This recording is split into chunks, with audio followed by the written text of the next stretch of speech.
Someone decided to go after Taylor Swift and very swiftly retreated from that stance. The lead singer from Blur and also the Gorillaz, Damon Albarn, was doing an interview with the LA Times about songwriting, and he was asked about Taylor Swift. He did not say anything very complimentary. He said, she doesn't write her own songs.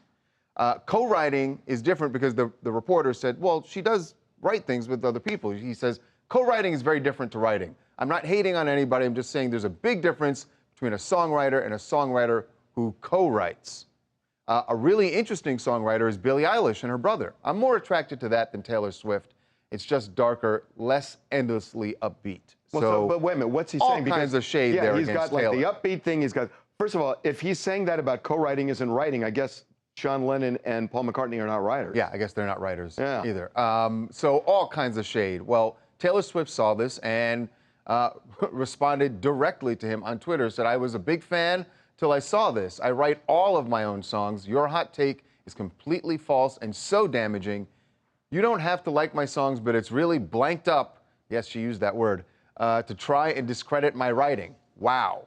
And other people came out in her defense.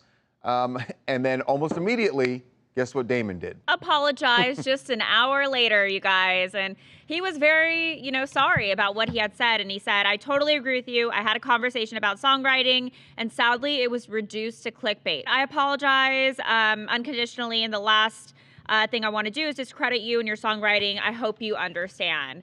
And still no word if Taylor actually accepts his apology. But here's the thing. Hold on, Charlie. Can I ask? I want to ask you something. Yeah.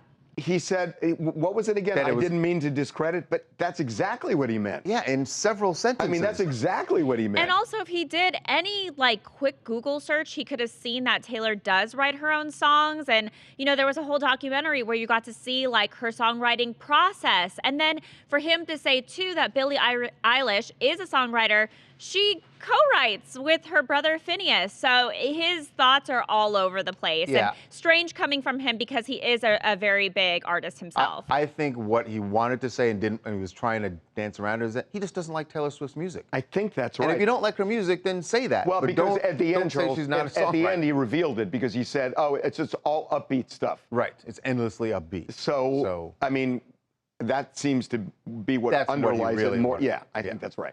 Hey, Harvey. Hey, Charles. Scott say. In full disclosure, I've worked with Damon. I know Damon, but he was clearly wrong on this one.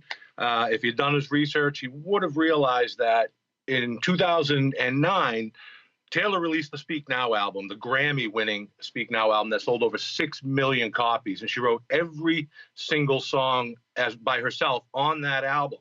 That album has outsold every album, whether it's Blur or Gorillaz in the United States. Everything Damon Albarn has done, that single album outsold them all. You don't have to like Taylor Swift, but you're not the destination for her music. So you got to kind of keep your mouth shut when it comes to commenting on other artists like that. It was wrong, and the apology I found rang a little false. Fair enough. Yeah, it did. And also, there's no doubt he was about to get hammered by the Swifties. Oh, yeah.